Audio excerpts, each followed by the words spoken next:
দেশের ছাত্র জনতা কোন সংস্কার ছাড়া বৈষম্য দূর করা চাহা এ দেশের ছাত্র জনতা কোন ইলেকশন মেনে নেবে না।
জুলাই চেতনা বাস্তবায়ন না হলে আরেকটি বিপ্লবের মুখোমুখি হওয়ার জন্য প্রস্তুতি নেন। এ দেশের ছাত্র জনতা কোন সংস্কার ছাড়া বৈষম্য দূর করা চাহা এ দেশের ছাত্র জনতা কোন ইলেকশন মেনে নেবে না। এ তো চলবে যতদিন পর্যন্ত দেশ থেকে বৈষম্য দূর না হবে।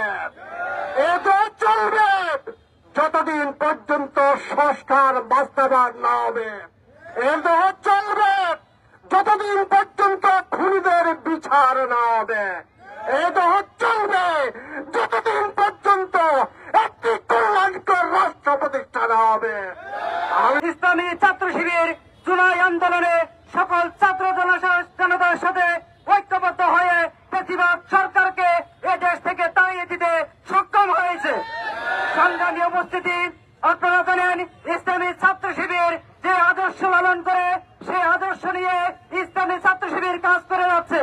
আপনারা জানেন ৩৬শে জুলাই আমাদের মাঝে সমাগত, কিন্তু দুঃখজনক বিষয় হলো একটি বছর চলে যাওয়ার পরেও এখনো পর্যন্ত জুলাই গণহত্যাকারীদের গ্রেপ্তার করা হয়নি।